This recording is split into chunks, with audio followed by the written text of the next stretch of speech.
Thank you for joining us, everybody. My name is Mark Riches. I'm one of the founders here at Digital Me. Digital Me are part of the City and Guilds group, who are look particularly at how digital technology can open up learning in new ways. And PRAs are one of the things that we're particularly excited about at the moment.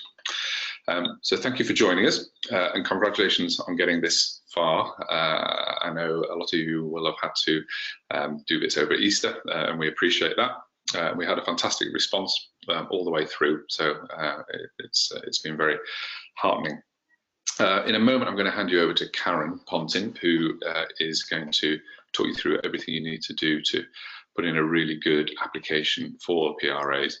And then at the end, we're going to open up to questions, and we've got David Wackett, who is in charge of the PRA qualification from City and Guilds, and also Russ Haynes from ILM. So they'll be both experts in this and will be available to answer questions at the end. Before I hand over to Karen, there's a few things that I'd just like to say to kind of set the context. First of all, we believe that there are many brilliant people working in highly professional roles without formal qualifications behind them, and we're looking at this PRAs as being a way to help recognise the achievements that they've already done, and also help them progress in their role or onto new roles. There's plenty of reasons for not having qualifications behind you. We've all taken many different routes. My job wasn't around when I started, so I've learned many skills on the job. You may not have kind of gone to higher education, but learned those skills on the job. Maybe that you've been in another country and moved country, and your qualification doesn't carry. There's a myriad of reasons, and all of those are fine. And we want to make sure we fully understand those reasons while we're going through this program. The other thing is that it can be a challenge to get that accreditation. And courses can be expensive. They also take time. None of us have got much time. And the other thing is confidence as well. I know people personally who don't feel that they feel uncertain about going back into education. And the brilliant thing about PRAs, which you kind of already know, is that they're designed to really help you unpick the experience that you already have and then articulate it. So in a way that it's reflecting on what you already know, rather than having to go back and learn that formally. Our wider aim for PRAs is that they become accessible and an affordable way to accredit any level of professionalism wherever you are in the world. And again, as I said, without having to go back and study. The pilot has been designed for us really to learn your motivations, understand your motivations for taking this, and also to learn from your experience. As a team here, we're passionate about the idea. We've invested heavily in it. We've put a great team together. Some of that team are actually going to be doing the qualification as we go, which is really exciting. There are a number of firsts that are happening through this project. I won't list them here, but one of the big things is that this is going to be it's going to have both a City and Guilds and ILM accreditation with it, which is really exciting. All of this, of course, is only good if it works for you, and we will try and support. Well, we will support you at every step of the way. As we go through it, we're also going to ask for your feedback, because your feedback will then really help us shape how this rolls out. And we do want to roll this out. Our ambition is that this is a transformative program for many people around the world over the coming years. And I really do genuinely believe that you going through this program and us learning from your experience of us your experience will help us make this a success. So thank you again. I'm now going to hand you back to Karen, or hand you to Karen, who is the person who is really going to tell you the kind of nuts and bolts and the important things you need to know in order to make your application a success.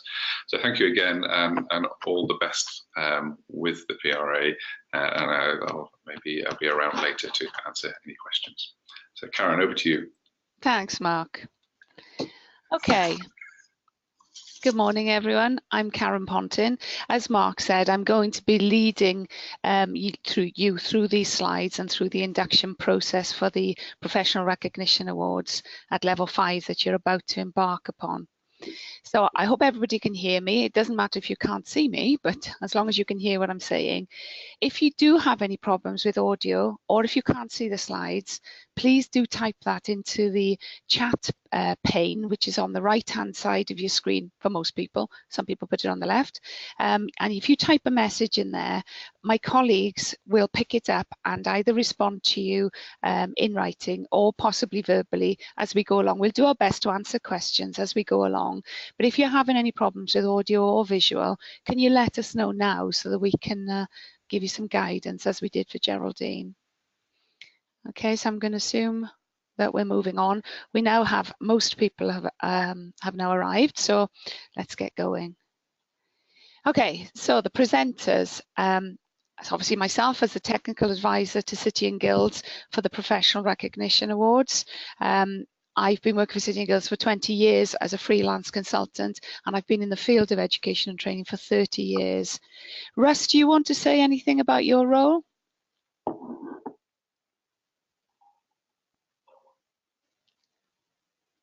I'm not sure that, I think Russ is probably on mute. So Russ works for ILM and has been a business development manager for the past 5 years.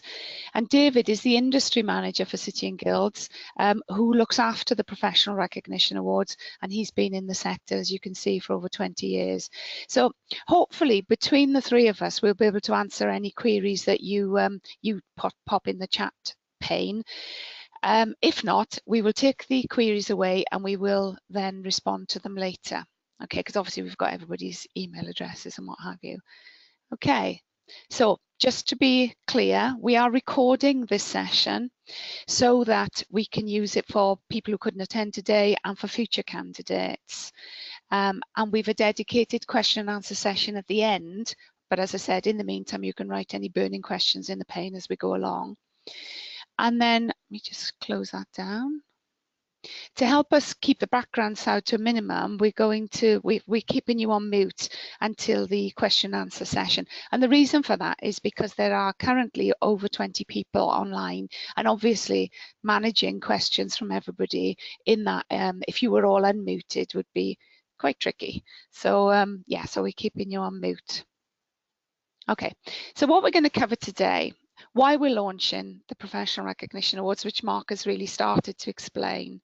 The role of your City and Guild Centre, the kind of things the centre will do behind the scenes, the process of gaining the Professional Recognition Awards, the digital credentials, commonly known as the badge, what the PRA standards themselves contain, how you go about completing the qualification, the support and resources available, who'll be involved, and then questions. So you can see there's quite a lot to get through, but I'm not going to rush it. We've got plenty of time. We give ourselves a 2-hour slot so that we can explore things and answer queries as we go along.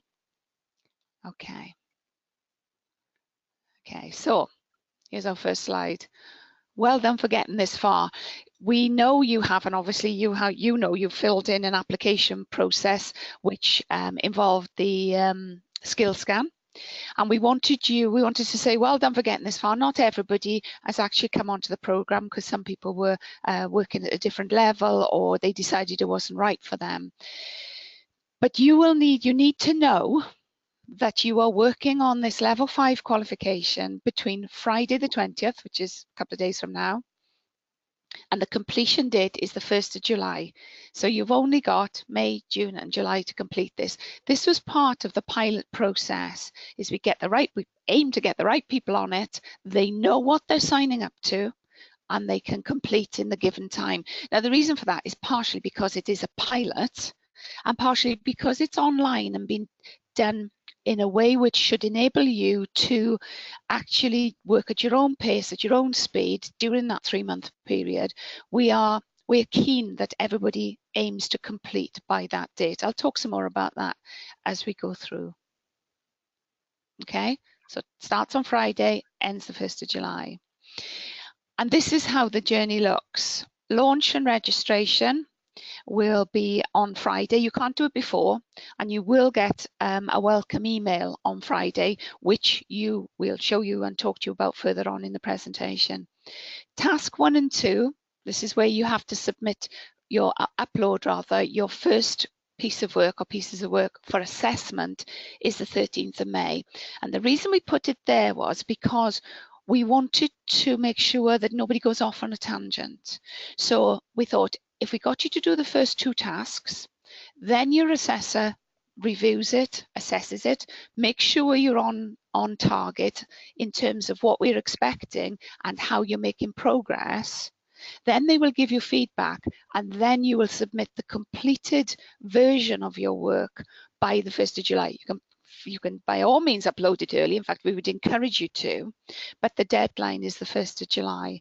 So basically, we've made the first 2 tasks very straightforward, things that can really sort of get you into the process, and that will be assessed from the 13th of May to around the 1st of June, because obviously your assessors will not be able to do it on the day. They will need a few hours, because each of them will probably have around 10 candidates to assess.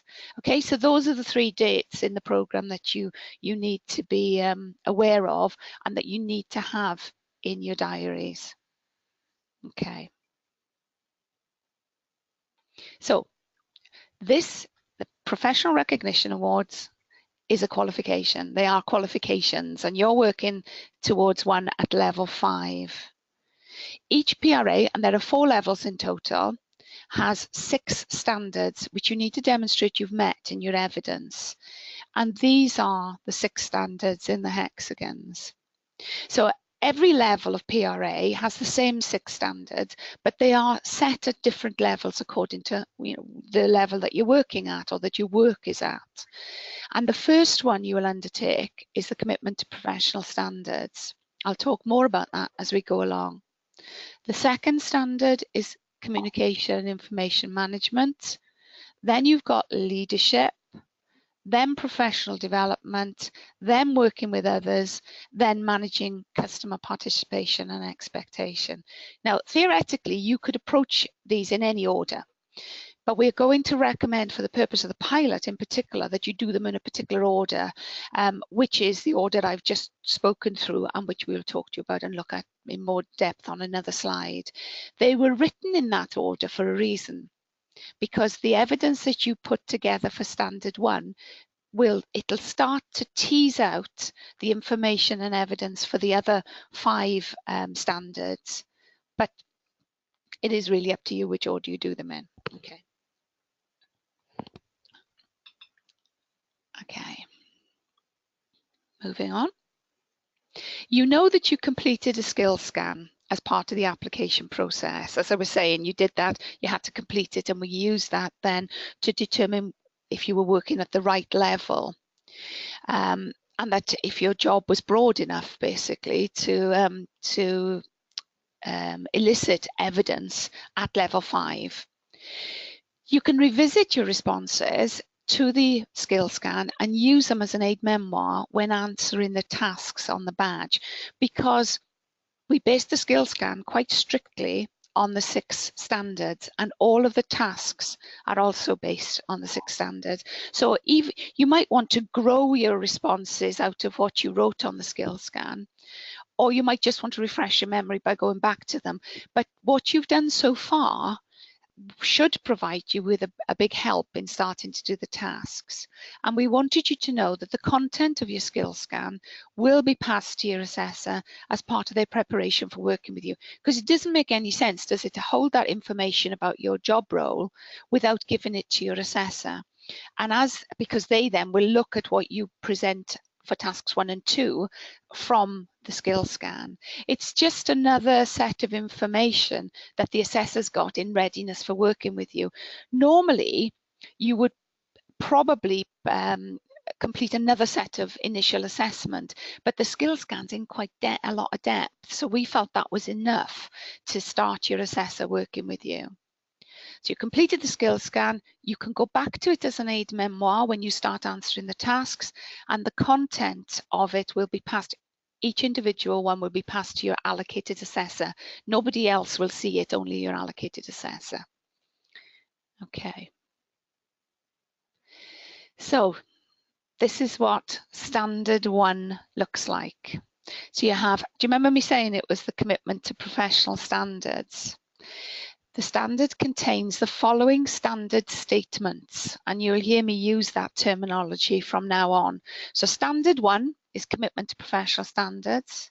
Standard statement 1.1 is to monitor the compliance of self and others with professional standards and propose areas for improvement. So basically, that's about any set of professional standards you use in your work. It could be, for example, it could be a code of conduct. It could be an equal opportunities procedure. It could be a set of health and safety statements. It could be things like standard operating procedures. It could be a quality standard. We don't prescribe what those standards are, but you have to have them in your business or your organization. And from your responses to the skill scan, we know that you've got those. So whatever they look like, we know you're working with professional standards. So standard statement 1.2 is for you to show that you've developed, or you could develop and implement measures for reducing the risk of non-compliance with the professional standards within your own area of responsibility. So this is, you've got the professional standards, you're monitoring the compliance of them, you find somebody who's not in compliance, whatever, hopefully it isn't you, but you will find somebody who's in non-compliance, maybe minor, maybe major, doesn't matter, but it's non-compliance. Then standard statement 1.3 is where you demonstrate that you've made informed judgments to manage a situation where you found there's been a breach. So can you see this sort of following through? You're monitoring the standards, you found non-compliance, it's now what you do about that we need to know. And then finally, the 1.4, the standard statement, is about developing strategies to foster a culture of continuous improvement and to stop any further non-compliance. So can you see it follows what the quality cycle is normally known as? And that's just standard 1. There are 5 more standards, but it's quite tightly written so that it can be broad enough for your workplace and whatever standards you're using, but it's tight enough for an assessor to assess against. Okay. I'm just going to check the message pane in case there are any burning messages here. No, looks fine. Okay, so just to reiterate, this is standard 1. These are the standard statements. Your work has to cover every standard statement in the Professional Recognition Awards. So to make that kind of more manageable for you, we have produced a series of tasks. And what we're looking at here are the tasks for standard 1. So we've turned the standard statements into a set of tasks. So, for example, the task for standard statement 1.1 is to ask you to assess the extent to which the professional standards are monitored to ensure compliance. This could be in your organization with which you're familiar or in your own area. Okay. And professional standards says, is starred because there's a link in there to another set of guidance documents that explains to you what professional standards are. 1.2 is asking you to describe how you've developed or implemented measures to reduce the risk of non-compliance and developed best practice. You'll find when you get the standards that the wording may differ a little to make it easier for you to answer the tasks. But this is what you have to do. Task 1.3, describe a situation. And again, it's starred because there are guidance notes behind it about a kind of situation where you've made informed judgments. And we will ask you to show how you have taken other people's opinions into account and how you've demonstrated that you have valued their opinions when you have come up with your judgment. Then task 1.4, how you develop strategies to promote the importance or compliance with the standards. And so they are the standards for, they're the tasks rather for standard 1. And as I say, they may differ slightly in wording, but basically that's what you'll need to do. And we will help you by giving you examples or suggested questions that you could answer in order to respond to each of these tasks. But you get the idea of what they contain. So having written or actually, this is a good point at which to say this, you can address these tasks by audio clips or video clips or by writing your answers. And we would expect you, if you're going to record your responses, whether audio or video, that you address these tasks exactly as you would if you were doing it in writing. It needs to be, it needs to be all the things that it would be if it was in writing. It needs to make sense. It needs to be methodical. It needs to be accessible. Okay. Bear in mind where if you're doing this in any other way than writing, that the person who is assessing it will use exactly the same process to judge whether or not you've met the tasks as they would as if it was in writing. And what we really would look for is a mix, so that your statements may be some in writing, some may be audio clips, depending on your preference. But then when you come to the final task at the bottom of the screen, where you are uploading evidence to demonstrate that you have completed those tasks, that your evidence is broad. It might be copies of emails, minutes of meetings, the policies, the procedures, working documents, a copy of the professional standards or code of practice that we've talked about in 1.1, witness statements that confirm that you've confirm what you have said is an accurate reflection of the work you did. So what we're looking for, wherever possible, is a mix of things. Your written responses to the tasks, or audio responses, or video responses, and then a body of information that confirms or explains further what it is you have done. Have we got any questions at that point? No? Okie doke. And I'll carry on. Oh, yeah. I was wondering, can the professional standards that you cover in 1.1 to 1.4, does it need to be one professional standard, or can you pull on different professional standards that you work to? You can use as many as you want, as long as it's at least one. You definitely have to have a set of standards.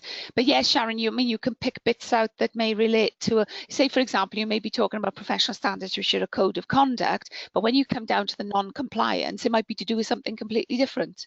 As long as you explain all of that so that a third party can understand what you're doing. And then when it comes to the final task, you would upload both types of professional standards. Does that answer your question? Does that make sense? Yes, that does. Thanks. Yeah, the reason these standard statements are written, as I said, in the way they are, is to enable people to be able to answer them in their own area of responsibility, whatever that may be. So we are flexible within that. I think somebody has raised a hand. Am I right? No, maybe not. Okay. Anything else? Anything else I've missed in there? Sharon or Mark, anything you want to add? Anything you can think of? No, that's good. I think it was us who raised the hand. Okay, right. Okay, I'll move on. And on successful completion of the entire process and the assessment of your work, you will receive both a paper certificate and a digital credential. And we're going to talk a bit more about them now. But you don't get either of those things until your work is in, complete, assessed, and has been quality assured by a third party. So when you think you've finished, it is up to the assessor and then the internal quality assurer to actually say, yes, the badge and the certificate can be released. Again, we'll talk about that more in a minute. Digital credentials, known commonly as the badges, they provide a way of, it's a secure and verifiable recognition. So you can show people, but it is secure, what you have done in order to achieve the badge. There will be links in there to your evidence, which you can choose to show, for example, to a future employer or colleagues or your line manager or whoever. And it's an easy way to share your achievements. And I think this is one of the nicest things about the badges is, you'll be able to show people, you can put things up on LinkedIn, you'll be able to put links to it on Facebook, you'll be able to show it from your mobile phone. And that's, that's one of the biggest benefits of doing this as a digital credential, as well as having a more traditional certificate. Okay, so Karen. these are, yeah. Hi, it's Russ Haynes here. Hello, everybody. We've had a couple of questions come in. It's related to the previous slide. I wonder if you'd like to take them at the moment. Yes, please. That'd be great. Which slide? Okay. I think it's one before last. Let's go back a couple. One before that and before that. Yeah. Thank you. So the first question was basically, can we discuss with our assessor at the start of this program our ideas of what they'd like to cover to ensure we're on the right track? Okay, because the pilot is being run in a particular way, there is no face-to-face or on phone or Skype or anything like that support built into the process. However, what you will have is a short webinar, which we're recording. Actually, we're recording the first two of them tomorrow, which will give you the kind of guidance that an assessor would give you. It'll take you through the actual standard content, that the standard statements content in more detail, and say things like, you might want to think about this, or you might want to, this might be applicable in your business. But the pilot has very much been built so that it's an online and digital process rather than with the more traditional qualification.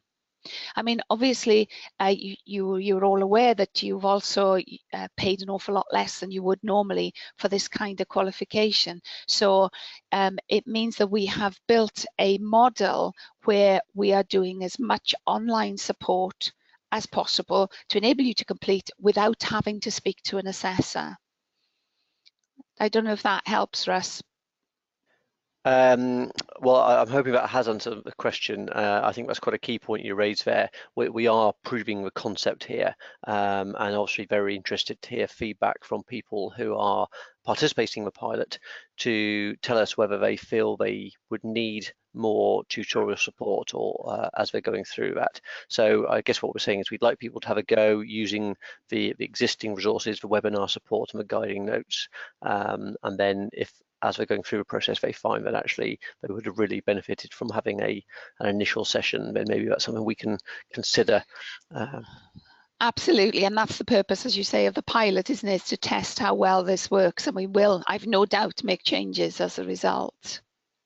Great, thank you. We got one other question, if you don't mind. Not at all, not at all. So the question here is, in some situations, the answers to these questions might include sensitive or personal data.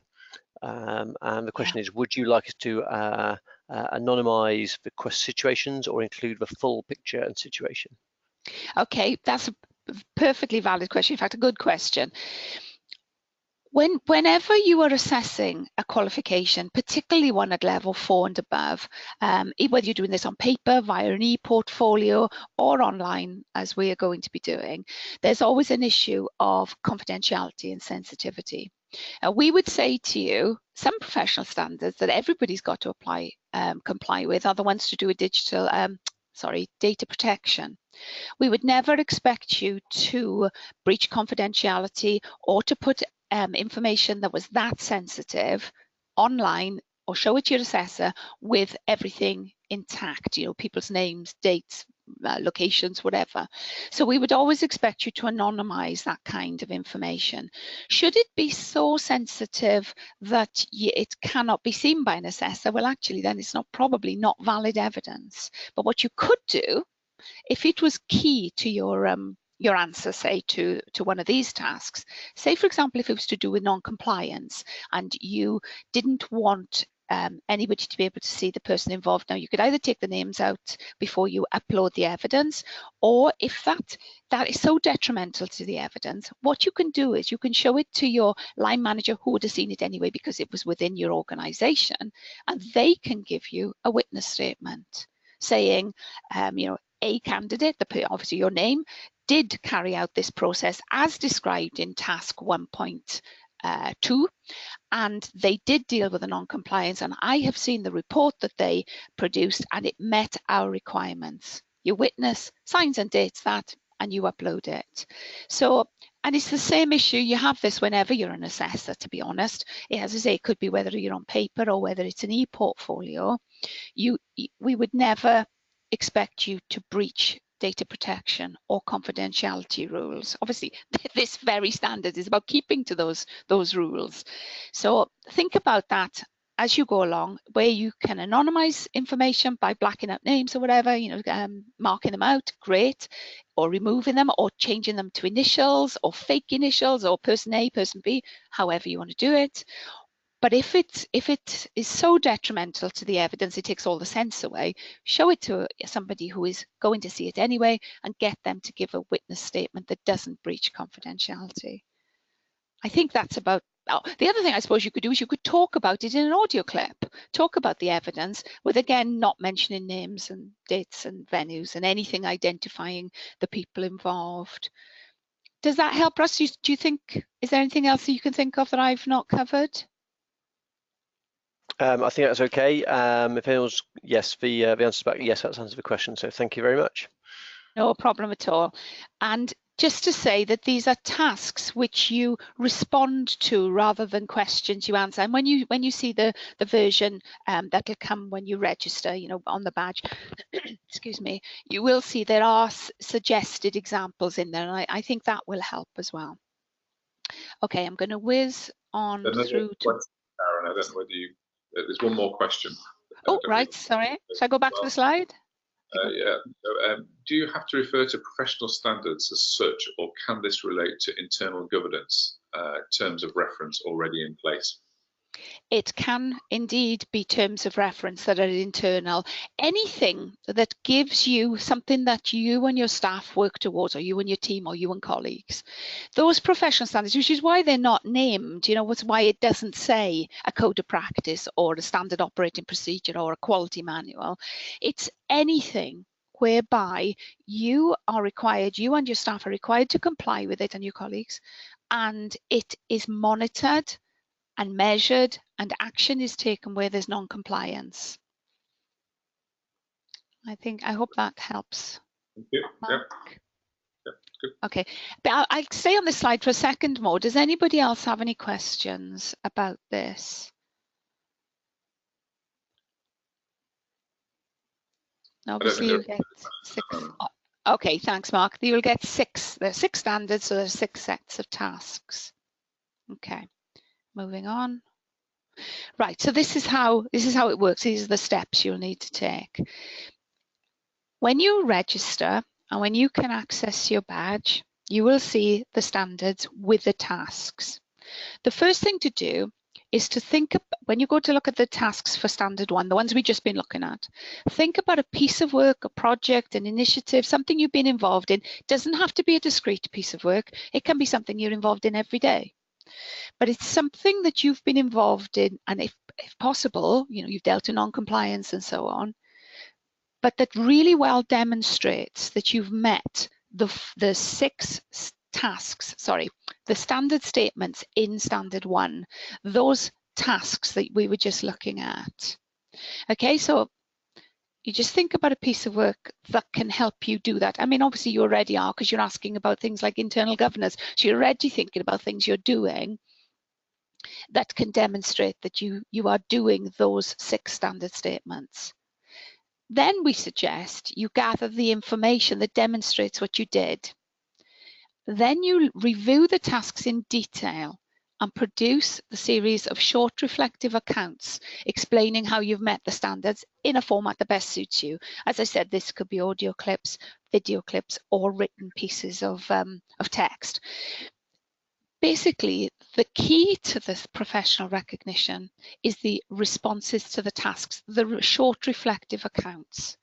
Okay, you will, when you've produced each of those for standard 1, and you have got your evidence together, which is the relevant documentation, and you've got witnesses who can submit statements confirming that the work you did, that you've described in your tasks, did meet their required standards, then you'll be able to upload the evidence to the badge. I mean, different people do this in different ways.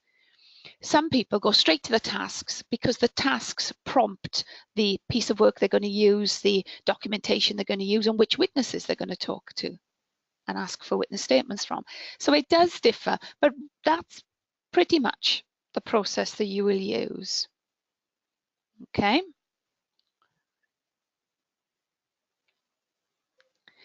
And this is the kind of thing that your evidence will contain. First of all, you will have a candidate declaration form where you confirm the authenticity of the work. And you'll find when you register, that will be there ready for you. We need you to complete it and finish it completely by the time you finish your qualification, because basically it says everything that is submitted to this badge, I did the work. Okay, so it's just a straightforward declaration form, and you have to have them on all qualifications. It's to do with plagiarism and obviously authenticity. I'm going to talk you through the next bit in more detail in a minute, but you're going to upload a CV and a description of your role in the work or the initiative that you are using for your evidence. So it could be a job description, it could be just a description of a project you've been involved. Then there are going to be the documents or media examples related to the work you've chosen. So, whatever that might be, as I said, might be emails, might be working documents, might be the professional standards you're using, and so on. Then you do your reflective accounts, then you get your witness statements. You can see we're saying the same thing over and over here because we just need you to get a picture of this as a package. Yes, you get a package of information and evidence, and you'll have sort of one of these. You won't redo the CV or the declaration form, but you'll have a similar package of evidence and information for every of the 6 standards. Then, once that is all assessed, you will get assessment feedback, assessment decisions, and sign-off documents from your assessor. Okay, so that, if any of you, and I know lots of you work in the field of education and training, it is basically just the same as a paper portfolio would look. It's all online. Okay, and all of the same rules that apply to qualifications when you do them in any method, whether it's face-to-face, an e-portfolio, paper portfolio, however you do them, the same rules apply. Okay. Your assessor will be looking for the following, and I can't emphasize this first one too much. It's about the quality of the examples you give and the answers you give to the task, the responses rather, you give to the tasks.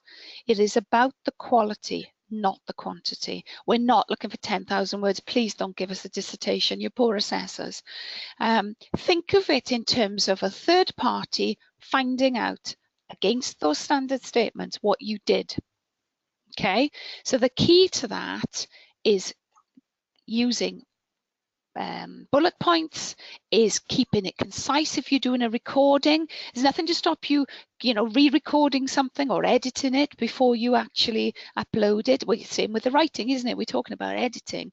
Make sure that what you give us in terms of the responses to the tasks is the reflective accounts, the responses, is very clear and specific, detailed, and is a quality example of that demonstrates what you have done or you can do.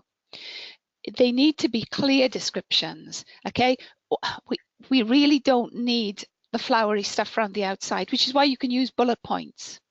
That sort of it's a reporting style rather than these are not essays. Okay, these are reflective responses to tasks.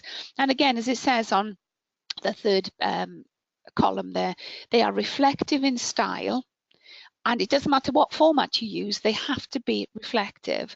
And always keep in your mind that that third party, that assessor, doesn't know you, doesn't know your job role, doesn't understand the professional standards you're using. So you have to make sure you are very specific and that your reflections show the learning you've gone through. And finally, that the examples you use meet all the standard statements in every set of tasks. And that's one of the reasons we've broken each of the standard statements down into tasks. So if you answer or you respond to every one of the tasks we give you, you'll have done everything, okay? And your assessor then will tell you if it meets the requirements or tell you there's more work to be done. Okay, so that's what your assessors are looking for.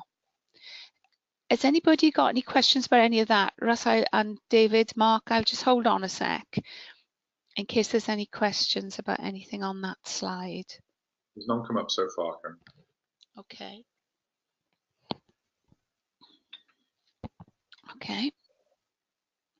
And we wanted you to think about, the nature of reflection. And this is a lovely quote. It's not sufficient to have an experience. Without reflecting on it, it can be quickly forgotten and its learning potential can be lost. So every time you go back to a particular instance or example of where you've demonstrated that you can meet the standard statement, always keep in your mind what I did, what I learned from it, how I could do it better. Okay, and that is very much what your assessors are looking for. Reflection is all about thinking about what happened to you or what you did, what went good with it, what went bad with it, how you learned from that and what you do differently next time. So always have that in the back of your mind, because the thing is, if you don't write your responses to the tasks in a reflective manner, your assessor will come back and say, tell me what you felt at the end of that. Tell me how you do it differently next time. So again, you can preempt a lot of what the assessor's looking for by going at it in this way. Explain what happened, explain what you learned from it or what went well and what went badly, and then how you do it differently next time. And that should always be in the back of your mind as a framework when you're writing your responses. Okay. Tips about building a quality example. Ask yourself, does this example clearly explain what you did? Have you said when and where it happened? Have you said how you carried it out? How would you change your approach in the future? It's the kind of things I've just been saying.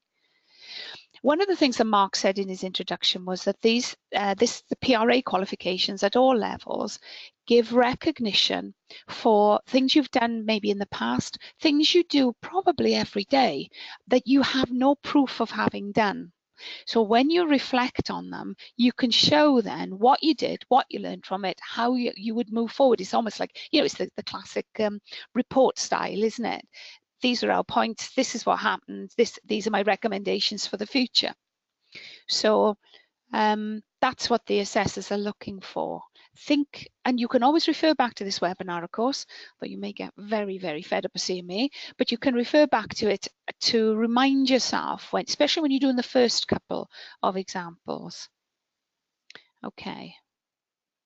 The assessment platform, the Open Badge Academy. On that platform, you can upload your evidence, and we will encourage you to use different media types, where audio clip, video clip, written work, photographs. I mean, sometimes photographs, in fact, when you're an assessor, it's really nice to see photographs, which give, as long as they don't breach confidentiality, which give a context to the evidence and the information that you're giving in your responses to the tasks. You will receive assessor feedback, which will be via the platform so that it's auditable for others to see. Others, when I say others, I mean other people who are part of the qualification team, not outsiders, not colleagues, not other candidates.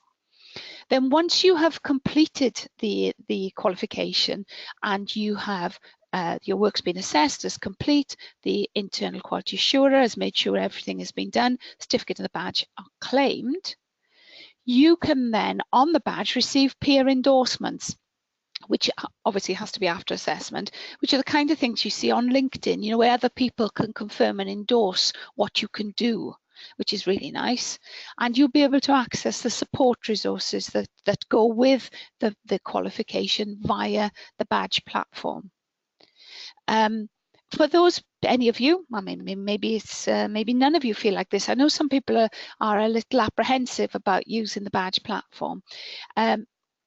As a kind of a guinea pig for this, I have used it as both an assessor, as a pretend candidate, and as an internal quality assurer. It's really easy to use and really intuitive, and the links are in common English. It's not in sort of real complicated conversation, techie conversation. So it's all there, and it is easy to follow. Mark, do you want to add anything to that, or Sharon?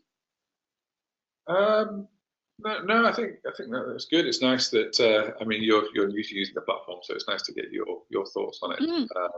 I think one of the things that I think would be really interesting is for people to provide evidence in different ways, not just written, to make use of the video and the audio and the pictures. If that's a vehicle that you want to use, it really doesn't have to be written. I think that's right. And I think sorry, Sharon, go on. So all I would add is that at the end, you'll be sharing the support contact details, and there is specific platform support via an inbox if candidates have any questions around using the assessment platform that's different to the assessor support email, and we'll give both of those out at the end. And then the only other question I have is around how would you like people to use the platform if they feel a piece of evidence relates to two different tasks?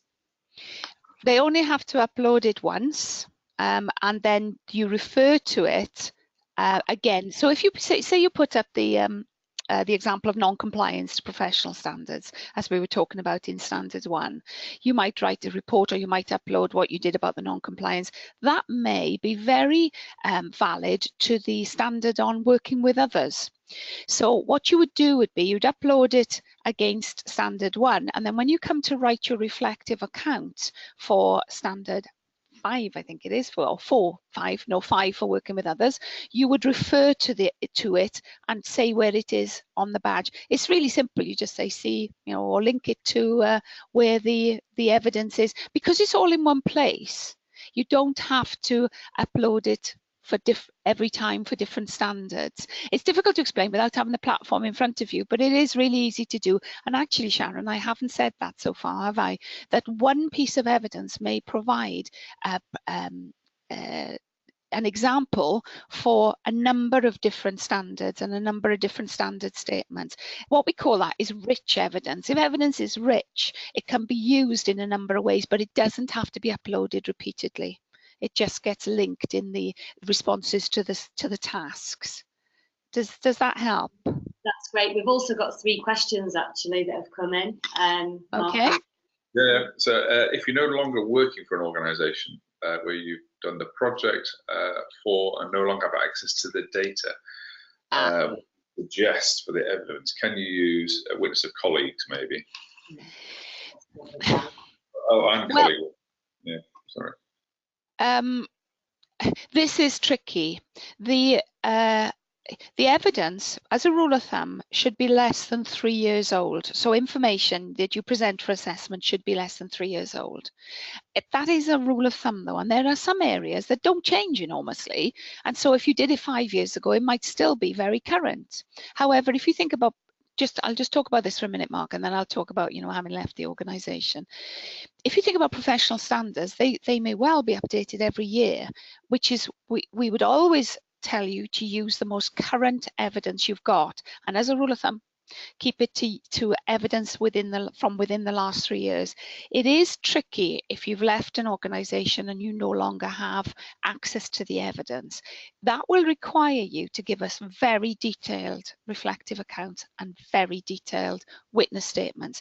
Again, if you think about it from an assessment point of view, whatever you present to us in whatever format, the assessor will use the same process. Do you remember I said at the very beginning, the assessors, no matter what it looks like, they will use the same process to judge. They will say, does that you've presented which may be a witness statement, which may be your answers to the tasks, and hopefully additional evidence, but say it isn't, they will say, does that demonstrate that that candidate has met those standard statements?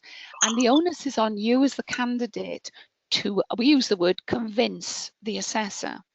Okay, so it can be tricky, but it's not, you know, it's not off the planet, Mark, but it can be tricky if you don't have access to the support materials that you used when you were working on the project. The question also said you don't have access to the witness statement. You can't get witness statements either.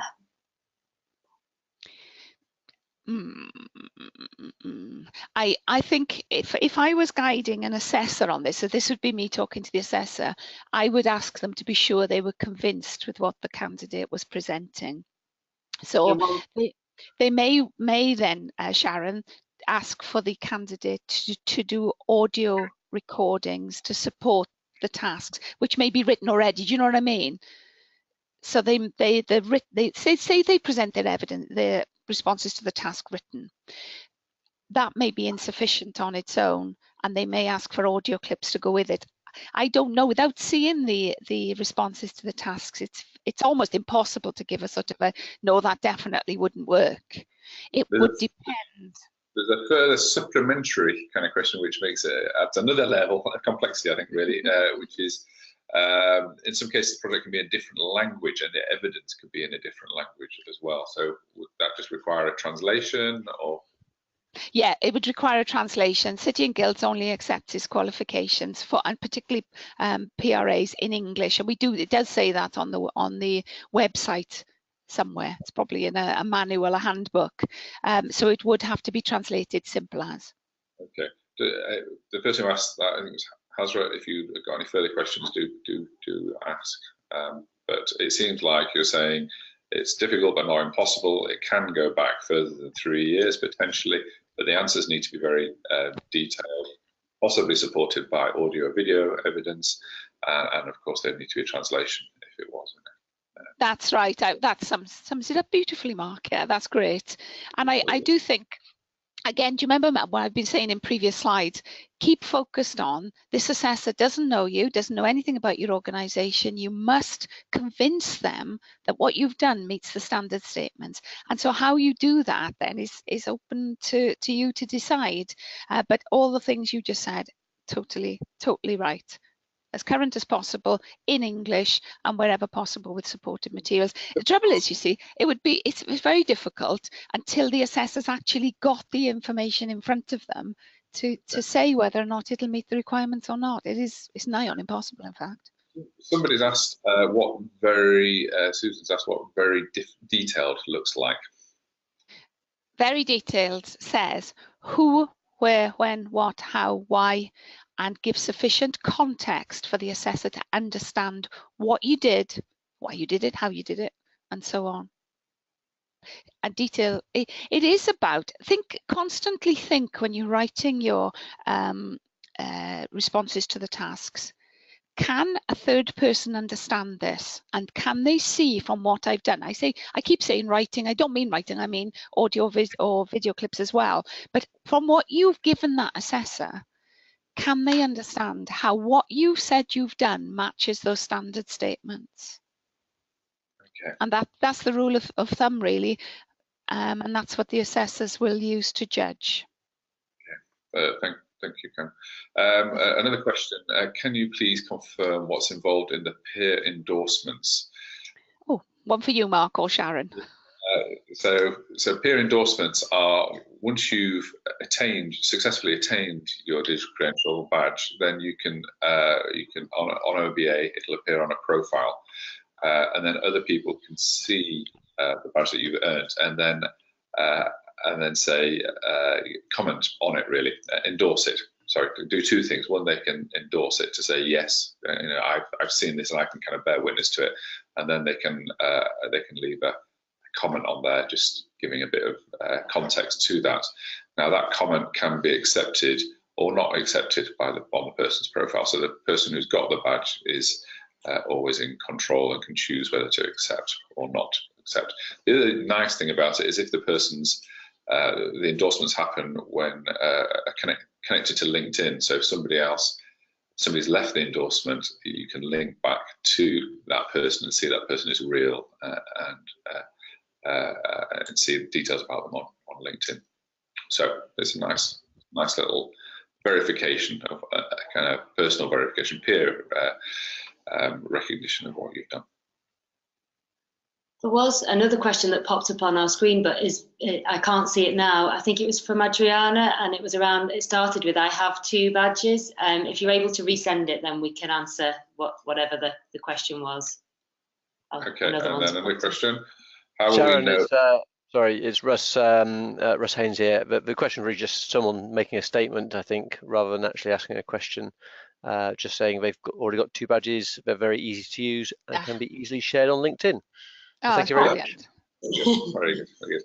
Okay, how will we know if the assessor thinks that we have written what we have written is clear and detailed enough? How can we find out? Well, that's what you get in the assessment feedback.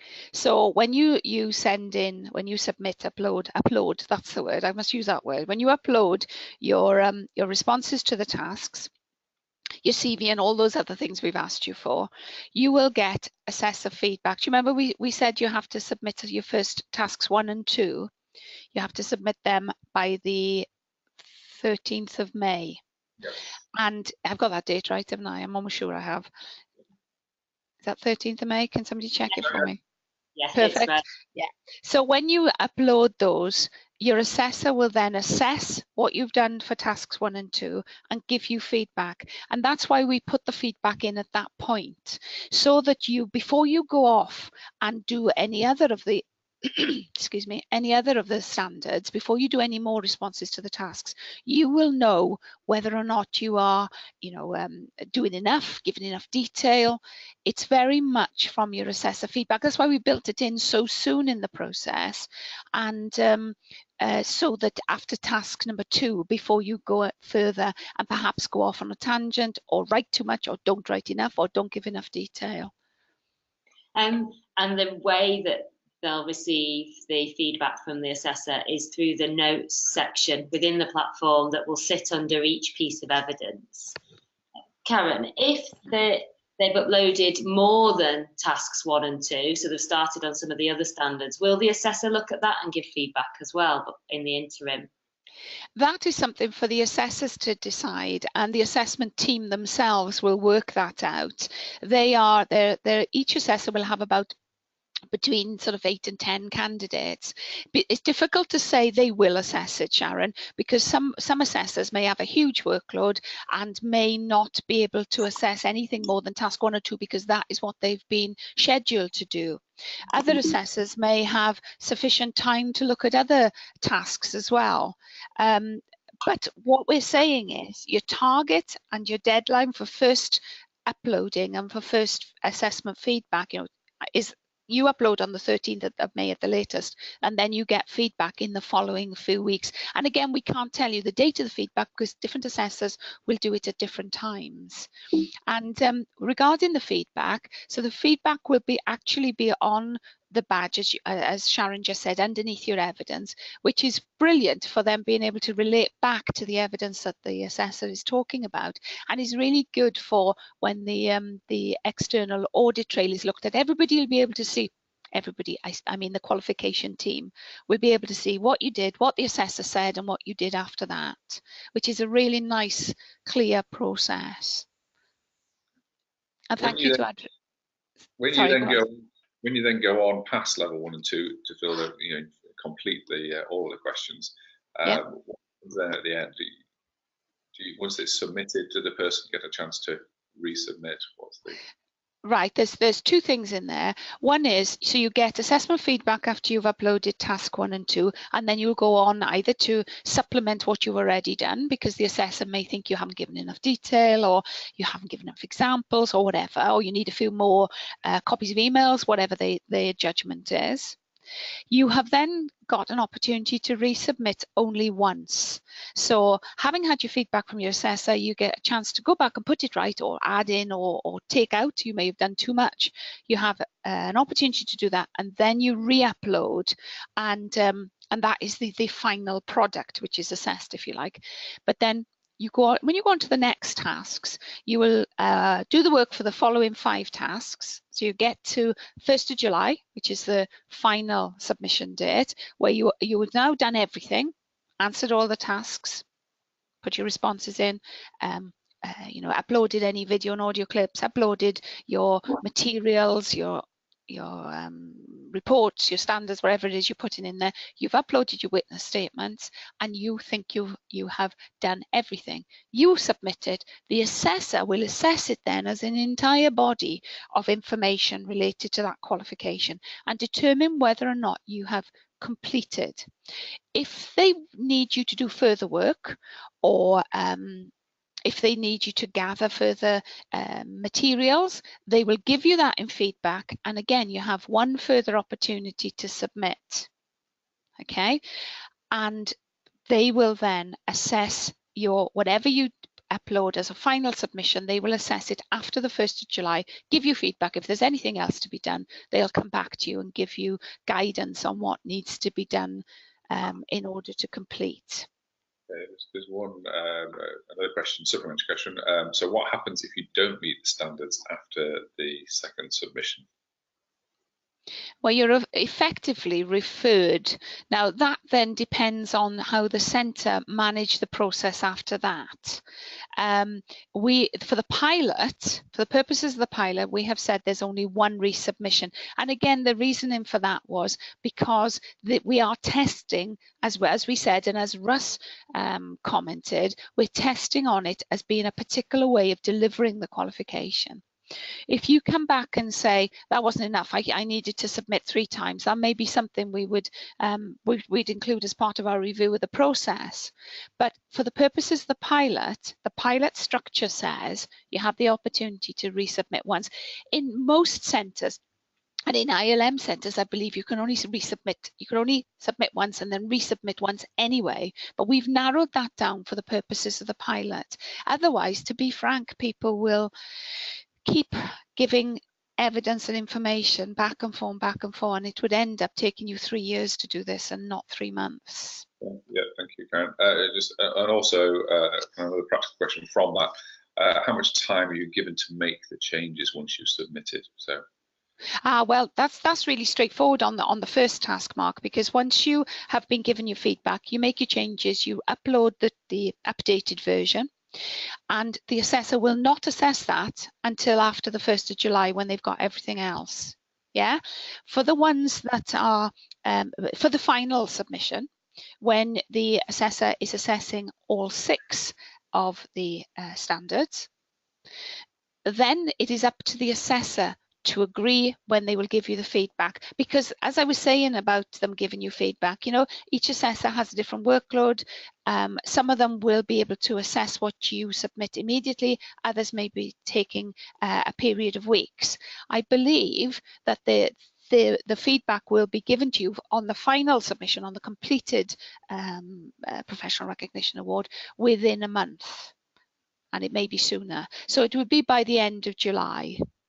But we can't be any more definite than that, because it is up to the individual assessors, because they have to do certain things with the evidence. It has to be quality assured, because of course once they have made their decisions, that has to be quality assured by an independent person, and the whole thing then has to be fed back to the candidate. So it's quite a structured process, but what we can't give you is individual set dates. Okay, I think that answers the questions. Okay, if it doesn't answer the questions, please feel free to ask again. Yeah, please do, because by asking questions, you're prompting me to say things I should have said anyway. So yeah, keep the questions coming.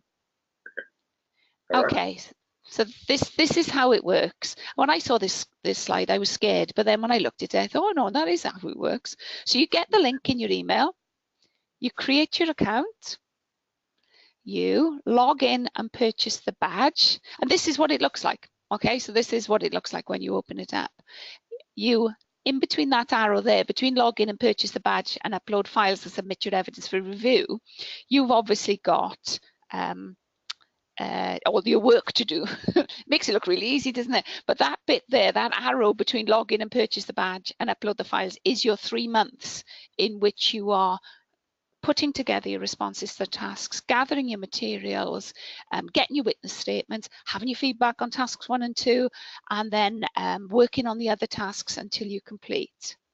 And from that, as you can see, you receive confirmation of your completion, and you will get the digital badge and the certificate on paper, and then you'll be able to share the badge online, as Mark was saying, and be able to get endorsements and so on it. Okay, and just to reiterate, and I will be getting to that slide shortly, as Sharon said, there's an email address for you to keep in contact with your for you to upload information to your assessor and keep in touch with them, but there's also an address for platform support, which I'll come to in a minute.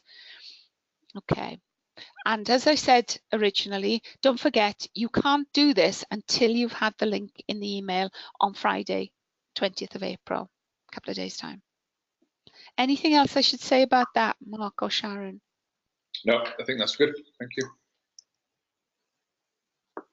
Okay. And you can add evidence on the go. So, for example, if you wanted to, photograph a report you're doing or whatever, you can capture it across whatever devices you use, and you can upload it wherever you are. And this is like, the massive benefit of the badges is it should help you, and this should help you speed it up, because again, this is part of the pilot. Can we make this a much quicker process for people by virtue of the fact that they can gather this evidence in their everyday work as they're going about their job? Always assuming it's not things they've done years and years ago. Obviously, that's a little bit more difficult, but there is an opportunity for you to use your devices to capture evidence and to upload it to the badge. Can I say something? Yeah, please do. So the website is what we call responsive, so it means that you can use it on a mobile. There is a mobile app which is in the App Store, an Apple version, an iOS version, and that's really great for capturing any type of media, and it just links to your, the same account that you see when you're online.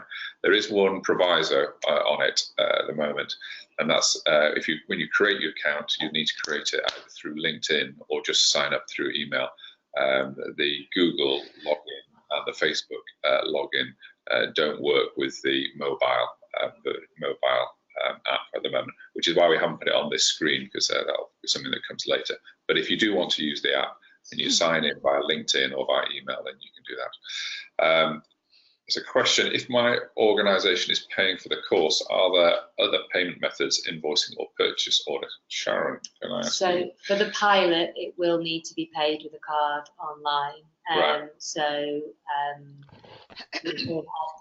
just explained that to them. Right, okay. When we go to more fuller rollout, it will be possible for employers to kind of purchase in bulk for their employees, but for the purpose of the pilot, we're just streamlining it down this one payment route, just because of the reduced price. So the employer will have to pay with a company card, or you'll have to pay with your card and then claim it back from your employer. Yeah. Those seem to be the two routes. Okay, thank you. Any other questions there before we go on? No. Fine. Okay, so this is what you get through your centre. Your City and Guilds Centre is called the City and Guilds Internal Assessment Centre, and their role is to manage these processes. So your assessor is available to help you via PRA support at cityandguilds.com. Again, because of the nature of the pilot, we're taking all queries into that one email address, which will be monitored by a member of ILM staff, who will then farm out the queries to the relevant people, whoever that might be. And for example, it could be the assessors, or it could be someone like myself as a technical advisor. So we've made a central email address for that. Because the assessors won't be working on this full time, there's a risk otherwise that they could be away from their own PCs or are not able to access their email for days on end if they were on leave, for example. At least this way, any queries that go into that email address will be monitored every day. and will be passed out, farmed out, what's the phrase, isn't it, to the relevant people. So your assessor will provide feedback at your interim assessment, which is the one in May, assess your evidence against the PRA standards and keep the assessment records. So there is an independent set of assessment records which is kept. Centres always have to do this, as those people who work in education and training will know, as well as what is on your OBA badge, which is confidential to you and the qualification team, but also the centre, the staff will keep a set of assessment records. Then after the assessor has done all of those things on the left-hand column, the internal quality assurer will monitor the assessor's work. They will monitor it at the May date and in the at the final date of submission once the final assessment's been done. Should there be any disputes, complaints or appeals, it is the IQA who would deal with them, and you will find when I talk about the support materials, there's a link through to the centre's policies and procedures, so you can see the policy on appeals, the policy on complaints, and so on. So should you have any anything you're not happy about, and if it's to do with the qualification or the badge or whatever, you use the email addresses. The badge one, I'm going to give you the platform one in a minute, but you use those. But if, for example, you had a dispute, complaint, or making an appeal against an assessment decision, so if any of that was to do with your assessor and you felt you couldn't go to them, your appeal would go to the or your complaint would go to the internal quality assurer. And if you send it via the PRA support email address, you see, that would be farmed by the person monitoring that, who is not an assessor. It would then be sent to the relevant IQA. Okay. Sorry, finish off what you're saying. Sorry. I was going to say, I was just going to go through the rest of the IQA's responsibilities. Mark, so do you want to? Is the question relevant now? Yeah, just a couple of questions that come up. We can say at the beginning, but there's going to be people from within group who are taking these qualifications, as well as external people. So it's a mixture of both. In terms of the email that you use, you can either use a work email or your own personal email. That's up to you. Sharon, is there anything you need to add to that, or is that? In terms of the email? In terms of the email, no, if you've already been awarded digital credentials to a certain email address, you may want to continue, sign up with that email address to ensure that they're awarded to the same one. Yeah. That would be the main thing really around that. And if you already have an account on Open Badge Academy, then just make sure you log in with that and process your purchase with that. Yeah. I think there was a question around oh no, that's a new question. Yeah. Should we have a look at that, because that's around the assessor. So is the assessor a City and Guilds staff or from a City and Guilds centre? And if so, do we find out where they are from, as we could have a conflict of interest? Good question. Well, the assessors are freelance. They have worked a lot for ILM as assessors. They're attached on a freelance contracted basis to the centre, and your centre is the City and Guilds Internal Assessment Centre. Now, but they are not they have not previously been City and Guilds assessors at that centre. So you shouldn't have a conflict of interest, but you will obviously have their name. You will be allocated an assessor. All candidates will be allocated their own assessor, and you'll know the IQA's name should you have a cause to complain, as I was saying. But whether or not there was a conflict of interest would be for, if you thought there was, what you would do would be you'd email that address, the PRA support one, and you would flag it up as a potential conflict of interest, and it would be dealt with by the lead IQA on the programme, who is a member of the centre. So we've got all the processes in place, exactly as it was. It's already running as a centre. It's been up and running for a few years. It's experienced in managing the delivery of qualifications as it would be, if it was any other centre. Just the fact that it's an internal City and Guilds centre doesn't change anything. So if you do think you may have, once you get your allocated assessor and you know their name, you can then, if you think there's a conflict of interest, you would email PRA support and indicate that. That would be sent to the lead IQA, who would probably change the assessor. And as I say, there are 3 on the programme that I'm aware of. They probably, the centre has others, so they probably would be able to change assessors for you. But it would have to be because there was something like a conflict of interest. Great, thanks, Karen. There's another question. If you move on to a new organisation, different email, does the badge move with you? I can answer this one if you like. Yes, please. Within the badge platform, you can change the email address that you're registered to, and so that the badge is attached to. So if it comes to a point where you're moving on and you want to change the email address or for any other reason, you can do that within your account settings. Great, sure. Marvellous. Moving on. Yeah. Okay, so the support resources, this is what I was talking about earlier when I said about the appeals procedures as well. The support available, you will find, for example, up on the Open Badge Academy, you will find / PRA definitions, for example. So there are lots of links in the on the badge, and we will obviously be developing more of these as we go along, where you will be able to click on the link and up will come these options at the bottom, for example. So there will be the recording of this session and the slides. Presumably you can turn the audio off. You can just, you know, look through the slides again to remind you the kind of things that we've been saying. There will be, as I was saying, do you remember the question about whether the assessor would be able to give you one-to-one support? And I mentioned the short webinar videos, which are going to be online. 2 of them will be recorded tomorrow. There will be one of those for each standard, so each of the 6 standards, and it will take the place of the support you would normally get from an assessor at the start of each standard. So it'll say to you, well, the kind of skills you need to be thinking about, the kind of things you might want to use as evidence would be, it's those sorts of things. And there will be 6 of those, one available for each standard, so you'll be able to look at them before you start your tasks. There will be a range of guidance materials available. Some of it will be, you know, you'll click through, some of it, as we find it, some things we may even upload. So it's a matter of building the resources. And again, if you find resources because perhaps you're members of another institute and you've got access to information from that, if you find that information, you find it useful, it would be great to hear about that as part of the feedback on the pilot.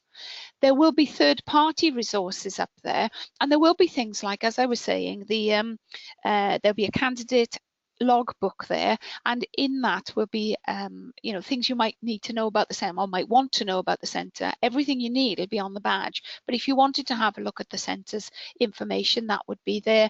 The policies and procedures for appeals, complaints, disputes, all that kind of stuff will be available, presumably through a link, and there will be a glossary of terms. But again, we're building that as we go along. We have it because it already exists for the PRAs, but there will be other terms which are related specifically to the platform and the badge and so on and so forth that we will add in there. And so that will be building as a resource. Everything on there apart from the top 2, the other 3 items will all be building as we work through the pilot. And as I say, if you come across resources that you think would be useful to candidates in the future, we would be thrilled to hear about it, obviously as long as you don't breach copyright, as per always.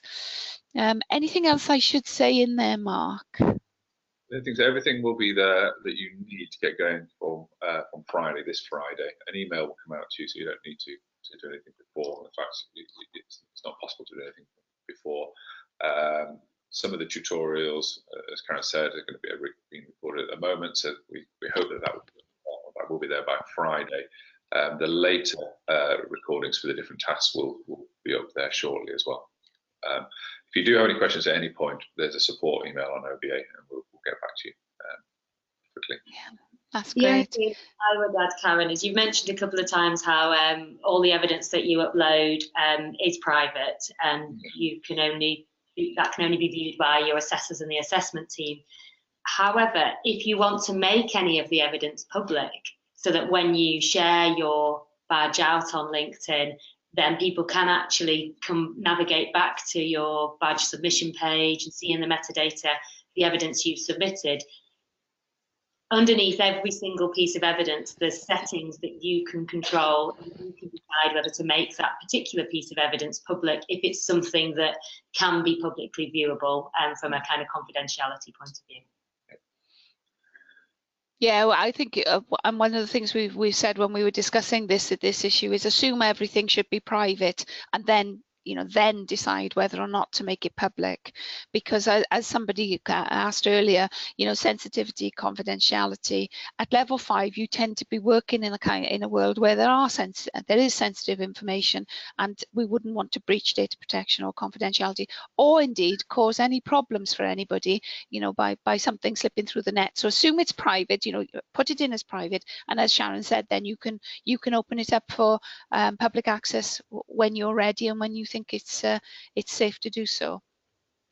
The default is private. You don't need to do anything. If you want to there we are. Then you can choose to do that, but you need to be very deliberate about doing it. So there's no you don't need to be concerned about it if you are.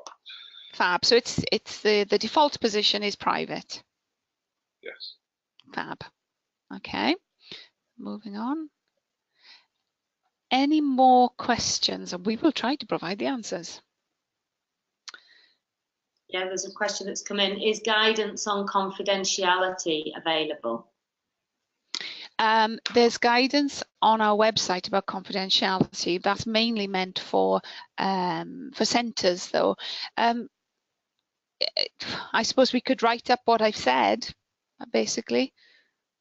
Which is that you should never expose any sensitive information, names, locations, anything that could breach confidentiality or data protection. And if there's a problem, you blank out names or identifying features. And if there's a massive problem, you can show the document to a colleague, somebody who would have seen it anyway, and they can give you a witness statement saying, yes, you did meet the requirements, and yes, they've seen the report, and that you did do it, and that it was as you said it was.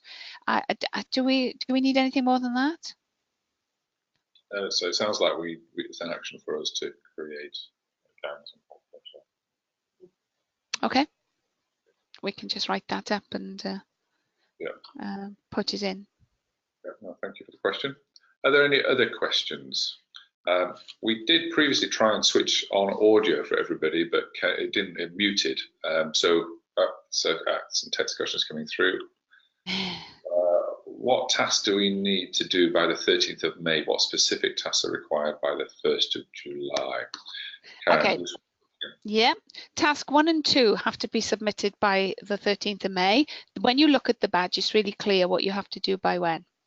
Then by the 1st of July, you have to have done all the tasks. Okay. Yep. No more questions at the moment. Is it worth expanding a little bit and explaining that task 1, when you see it on the badge page, is around sort of the CV and your role and all that kind of documentation. And task 2 covers standard 1, so 1.1, 1.2, 1.4, and then. So you'll have done your base with kind of the evidence work. Yeah, that's right. Do you remember me saying when we were looking at the slide, which had kind of post-it notes on it? They look like post-it notes. That the first thing you upload is your CV, links to your organisation, your declaration of authenticity. Those form task 1. Then task 2 are the tasks in standard 1.1, which we looked at about professional standards. So those two things together form what you have to have done by the 13th of May. Okay, and then you get your feedback from your assessor, then you go on to complete tasks 2 to 6, and then you submit the final lot by the 1st of July for assessment. So that's in total. So there's plus your first having evidence.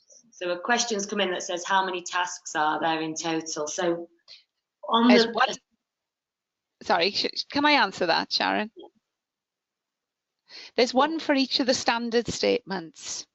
So there's 6 standard statements. Some have there are 6 standards in total. the ones on the hexagon. Then within them, there are standard statements. Some have 4, some have 5, some have 3, and the tasks relate directly to those standard statements. So it depends on how many standard statements are in each standard as to how many tasks there are. I was going to share the. We can show you it by doing a screen share. Is that what you think? I was wondering if that would be helpful. Yes. I think. Sorry. Can you see? Yeah. Okay. So the slightly different thing is within a badge there are up to 5 tasks. You see, but within each task there are several tasks for each of the standards. So that's just why I was hesitating slightly at the beginning. So what you would need to complete by midnight on Sunday, the 13th of May, would be task 1, which is getting started. And this gives you guidance on all the tasks you need to complete and the evidence you need to upload to submit for task 1. Then you will also need to complete task 2, which covers standard 1. And this shows you all the tasks related to standard 1 that you need to provide evidence for. Can you stop there, Sharon? Can I just use that for standard 1? That's brilliant. Whoop, whoop, whoop. Okay, so if you look at the reflective account, the tasks are, as I said, we've turned them, we've given you a little bit more guidance on them. So to meet the task for standard 1.1, you have to say which professional standards there are, give us a link to them, assess how well they're monitored, and propose ways of improving it. Then you describe how you develop measures to reduce the risk of non-compliance. And see, we give you suggestions. For example, this could be through risk assessment, complaints logs, staff meetings. And then for 1.3, describe how you've managed a situation. Do you remember me saying that they would start the word situation and the word professional standards? Because we, again, behind this then is a set of more guidance as to what that might be. The pages should be there. Yeah. There they are. Thank you. Yeah. Thanks, Sharon. So there's the description of what a situation might be. So it might be a health and safety risk or a claim of discrimination, bullying or harassment. Resources may refer to equipment, materials, people, time. You know, there is as much guidance as we can squeeze in there has been put in to help you so that you don't need to have contact with an assessor, basically. And if you go down to standard 1.3, the task there, describe how you managed a situation where someone's not complied with the standards. Explain how the non-compliance was discovered, what you did, what you put in place to ensure it doesn't occur again. And then finally, describe how you've championed standards in your organisation by being a role model, leading initiatives, and so on. And then, as it says, then you upload your policies, procedures, working documents, and so on that demonstrate what you've just described in your reflective account. I'm really glad that's come up, because when you see it on the badge, it just kind of makes a lot more sense somehow. It just, I suppose, because it's real, isn't it? That is what you're going to have to do. So then you've got standard 2, and each of them goes through the standards. But you will, as Sharon was just saying, can you scroll back up to the start? It is task 1 and task 2 that you will upload by the 13th of May. So it's watch this video if you haven't attended, put together your evidence, your CV, your job description, do the tasks for standard 1, which are the ones you're looking at now, upload it. I'm sorry, you're gonna have to take my hands out of this video, aren't you? I can see them waving around now. I can see myself on screen. But so task 1 and 2 by the 13th of May. Great. Yeah. Ria, come on. Okay, we'll hand back to you as the presenter now. We've got another question. I don't know if you thought of this one. Would you be able to share which Sitting Guilds staff are on this pilot so we could offer each other peer support? That's an internal issue for individuals involved if they wish to get. We wouldn't. No, I'm talking as a centre now. Excuse me. If the pilot was being run by an ordinary centre outside, they would never share candidate information with another candidate. So the answer would be no, normally. I don't know, Russ, what do you think? Or what do you think, Mark? To me, that would be a breach of confidentiality. Yeah, I think it's one we just need to, it's a good question. We'll take it offline and come back and let people know. It's a good idea. It's a great idea, but something we thought about as well. So, David. It might be that we ask those City & Guilds staff if they're willing to submit their details and say, we are happy to pool our resources. Here are my contact details. I'm happy for colleagues to get in touch. So obviously we'd have to ask people basically, wouldn't we? I think you're right, David, and you probably need to ask them in a way that is auditable. You know, so if anybody should get upset about something, we can say, well, actually, you did give a permission. Yeah. So email might be the way of doing that, yeah. Somebody said, I think it would be nice to have a forum via the office team so we can collaborate. So that sounds good. It does just make me wonder about the people who are outside City & Guilds, though, who are on. Yeah, we wouldn't want them to miss out. Can I just make an important point here, please? And Karen, sorry if I'm stepping on your toes here, but collaboration is great, absolutely. However, not to the point of obviously colluding and contributing plagiarism and cheating and collusion type regulations. I think that's for danger. I think so we're all having mutual support, but obviously just to remind people, obviously it has to be your own work. Sorry to put a quality assurance stamp on that, but I think that's quite important to get across. Thanks, Russ. That is important, and you know, because people may two people, if they work in the same organisation, they may be using the same example. They shouldn't be working together on writing their responses to the tasks. But there's nothing to stop them discussing, well, whatever they want to discuss.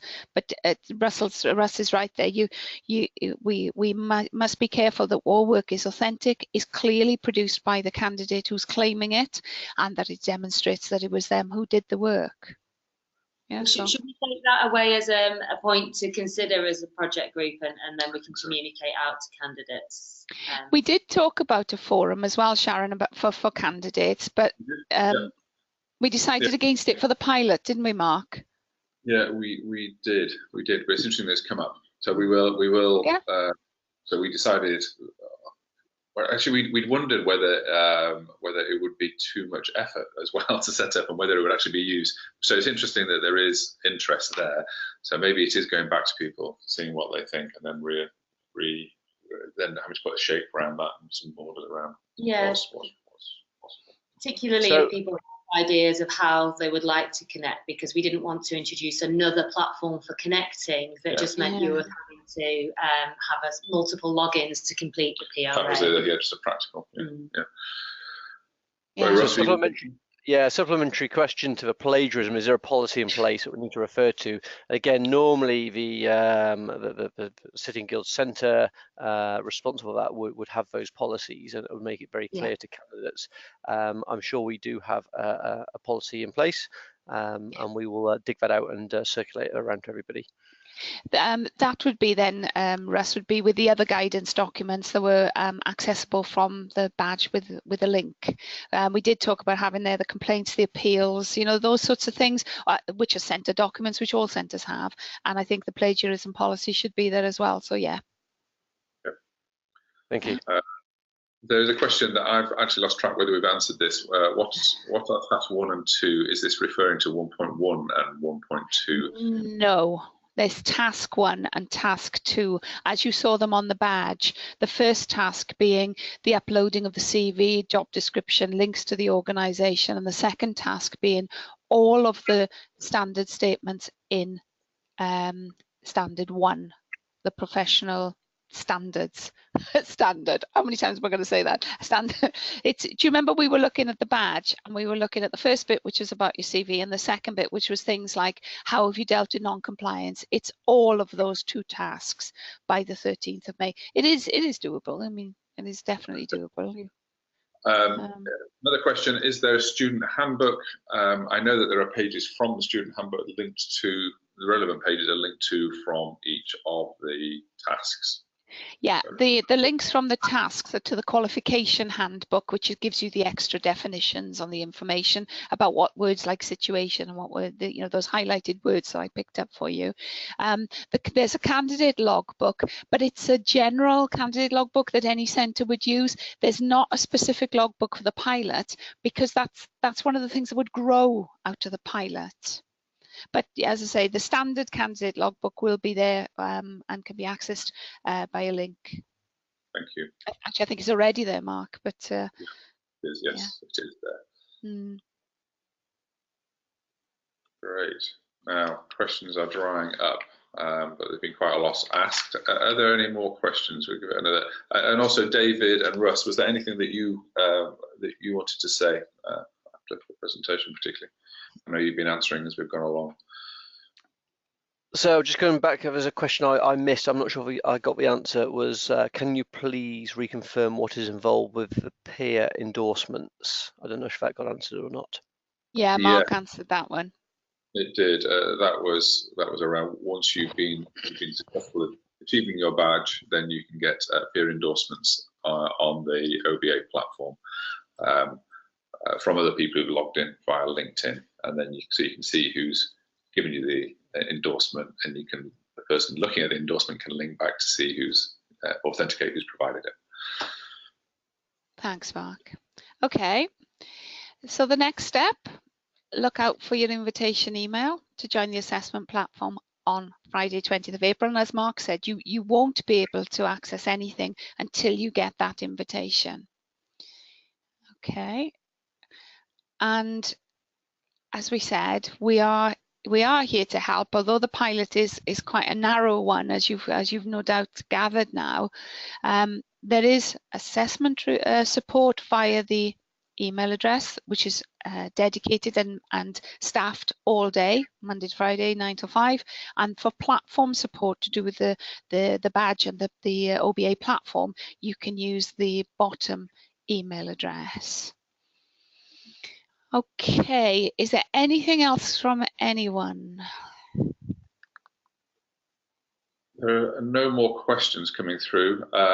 I just wanted to say a big thank you for everybody joining. We've had about as many as 23 people on this live webinar, which is quite a thing, especially during work hours. So thank you very much. It's really exciting that so many of you are keen. Do come back to us with questions. We want to support you as much as possible. We're looking for this to be a success, and we want your feedback. So do also look out for emails asking for feedback. We're going to keep them really, really simple, so there's going to be a kind of couple of clicks, but that will help us kind of monitor what's happening and help us shape the future of it. So unless there's anything else, I think that oh, another question. Oh. Which part of the question is, thanks for the presentation and the answers to all the questions. So yeah, thank you very much, Susan. You're welcome. And yeah, thanks everyone, and thanks for the everybody supporting me. How do we get access to this webinar? That will be there'll be a link sent out on Friday to the badge and also to the webinar. That will probably be well, it will be on the website where the badge is. And another one, how do we give feedback on the pilot? There will be emails going sent out along the kind of duration of the pilot. So they'll be very short, asking for bits of feedback. Structured feedback, but if you wanted to give feedback before then, do just feel free to email. What would be the best email? PRA support, or is it support at Open Badge Academy? Either one. Either one will be fine if you want to give feedback in between. Yeah. Okay. Great. All right. Well, thanks very much, Mark. Thanks very much everyone for listening, and I hope you found the webinar useful. Great. Thanks everybody. Karen. Thank you, Karen. Thank you and good luck. Thank you. Bye. Good luck to you all. Bye. Bye. Bye.